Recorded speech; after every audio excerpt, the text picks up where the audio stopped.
નમસ્કાર કલમ યુદ્ધ સમાચારની સાથે હું છું આપની સાથે પાયલ બામભણિયા। તો જોઈએ આજના મહત્વના સમાચારમાં। ગીર સોમનાથ જિલ્લાના ગીરગઢડા તાલુકાના પીછવા ગામે આવેલ ગૌચરણ જમીન ખુલ્લી કરવા લોકોની માંગ।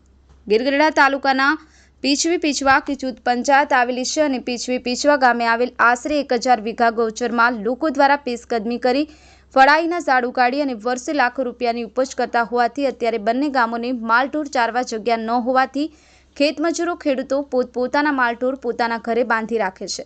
આમ અધિકારી સાહેબની ઢીલી નીતિને કારણે થયેલ છે। ગૌચરણની દેખરેખ રાખવાની જવાબદારી લાગતા વળગતા અધિકારીઓની હોય છે।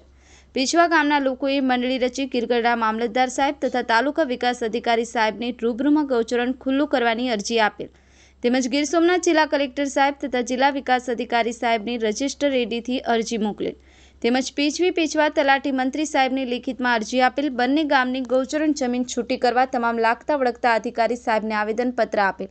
આમ પીછવા ગામમાં સ્મશાનની પણ જગ્યા આવેલ ન હોવાથી ખુલ્લામાં દાગવામાં આવે છે। આમ સરપંચે જગ્યા પણ પીછવા ગામને ફાળવેલ નથી। આમ પીછવી તેમજ પીછવા ગામે વિકાસ ગાંડો થયો હોય તેમ વિકાસના નામે મીંડું જોવા મળે છે। આ પીછવા ગામમાં મોસમ મોટા ખાડાઓ જોવા મળી રહ્યા છે તેમજ આંગણવાડીમાં કોઈ પણ જાતની સુવિધાનો અભાવ છે નહીં તેમજ બારી બારણા તૂટેલી હાલતમાં હોવાથી વાલીઓ પોતાના બાળકોને આંગણવાડીએ જવામાં મુશ્કેલીનો સામનો કરવો પડે છે। આંગણવાડીની બાજુમાં ગાઢ ઝાડ ઉગી નીકળે છે અને જંગલમાંથી જંગલી પ્રાણીઓ કંજમાં પડ્યા રહે તેવી દહેશત હોવાથી બાળકોને આંગણવાડીમાં મૂકવામાં તકલીફ પડે તેનો જવાબદાર કોણ? રજાક નાયા, કલમ યુદ્ધ સમાચાર, ગીરગઢડા।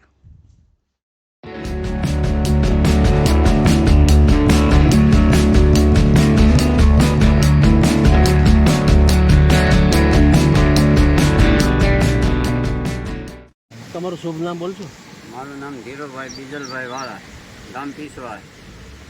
આજ વર્ષોથી અમારું અહીંયા સમસાણ છે, બરાબર, ને ગૌશાળાની જગ્યા છે, ગૌશરણ।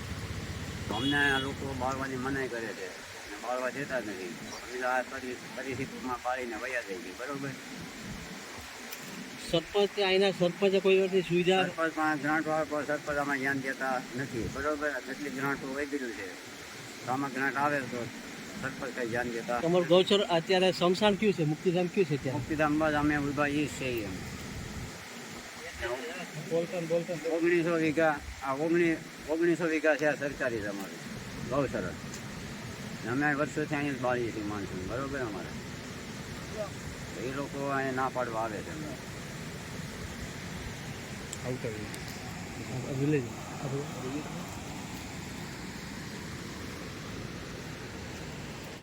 તમારું શુભ નામ બોલશો। સુભાષભાઈ કાળુભાઈ પઠાણ, ગામ પીછવા, તાલુકો ગીરગઢડા, જિલ્લો ગીર સોમનાથ।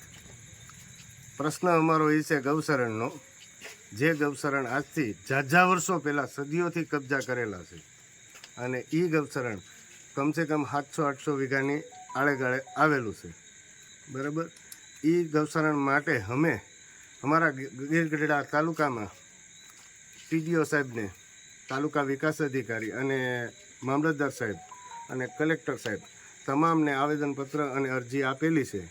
હજી કોઈ કાર્યવાહી થયેલ નથી। કાર્યવાહી કરવા માટે અમે માંગ કરેલી છે, જેનો જવાબ હજી અમને મળ્યો નથી। અત્યારે ગુજરાતમાં બધી જગ્યાએ ગૌચરણ છૂટું થાય છે, તમારું ક્યાં કારણસર નથી થતું? હવે એ જ અમને ખબર નથી, અમારું ગૌશરણ કેમ ખુલ્લું નથી થતું એમ બધે થાય છે। આવતા દિવસોની તમારી રણનીતિ શું છે?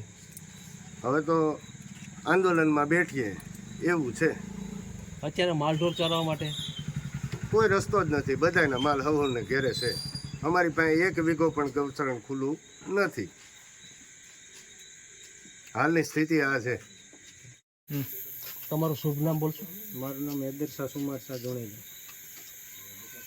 તમારો શું પ્રશ્ન છે? અમારો પ્રશ્ન એક જ છે કે અમારા ગામમાં ગૌશરણ બધે કયો ગામ?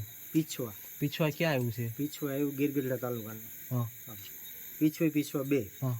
એમાં ગૌશરણ જાજુ દબાઈ ગયેલું છે, બરાબર। કોઈ કાંઈ આમાં ઓલું જ નથી કરતા, બરાબર। તો અમે રજૂઆત કરી છે। કોને કોને રજૂઆત કરી છે? રજૂઆત તો ગાંધીનગર એક નોટિસ મોકલી, એક વેરાવળ મોકલી કલેક્ટરને, એ બધી મોકલી છે, બરાબર। 3 નોટિસ। પછી કાલે તમે ક્યાં ગયા હતા? કાલે ગયા હતા અમે મામલતદાર। હા, તો જ્યાં શું કીધું તમને? ત્યાં અરજી સ્વીકારી લીધી। શું કામ છે? એક મામલતદાર સાહેબ પાસે, બીજે ક્યાં ગયા? બીજી TTO પાસે। TTO છે। એ તલાટી મંત્રી તલાટી મંત્રીને ને ઈ બધાને બધાને આપે, બધાને સાયન્સ શીખા આપે. સાયન્સ શીખા હા, તમને શું એ લોકોએ શું પ્રતિક્રિયા જવાબ આપ્યો? એણે તો કોઈ જવાબ તો આપ્યો જ નથી અત્યારે. એને ખાલી સ્વીકારી લીધું નોટિસ જે આપી ને એ. તો તમારી આગળની રણનીતિ શું છે? આગળની તો અમારે આ કાઢવાનું છે એ છે બરાબર. અંદાજે કેટલું છે ગૌશાળા? અંદાજે 700 વીઘા જેવું છે ને એથી વધારે હોય તો કઈ ખ્યાલ નથી, પણ આ 700 વીઘા જેવું તો છે. પછી માલઢોર ચરવાનું? માલઢોર સારવાના અત્યારે ગામમાં બધાને ઘેરે બાંધી રાખવાના,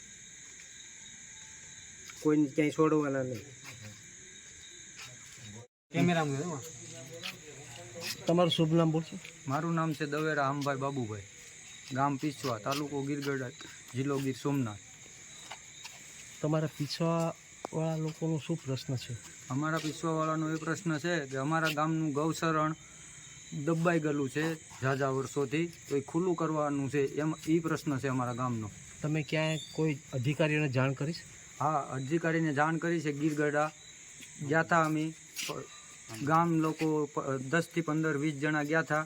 મામલતદાર સાહેબ, કલેક્ટર સાહેબ, ટીડીઓ સાહેબ, આ બધાને અરજી, તલાટી સાહેબને અરજી કરેલી છે અને આવેદન પત્ર અને અરજી આપેલી છે. ઓછી સહી લઈ લીધી છે? હા, ત્યાં ગયા અને અરજી આપી અને સહી આપીને અરજી આપેલી છે અમને ગામ લોકોએ.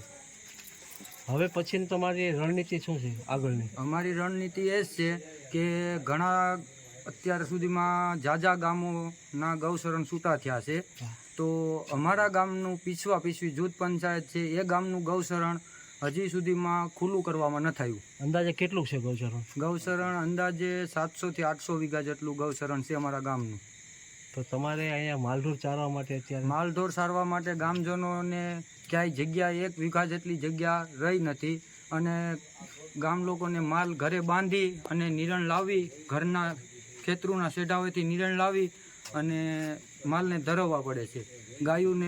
ગાયો અને આ બીમાર પડે તોય ક્યાંય ગાયોને શું કહેવાય કે મરી ગયા પછી નાખવાની જગ્યા પણ નથી અને ગામના ગૌશરણમાં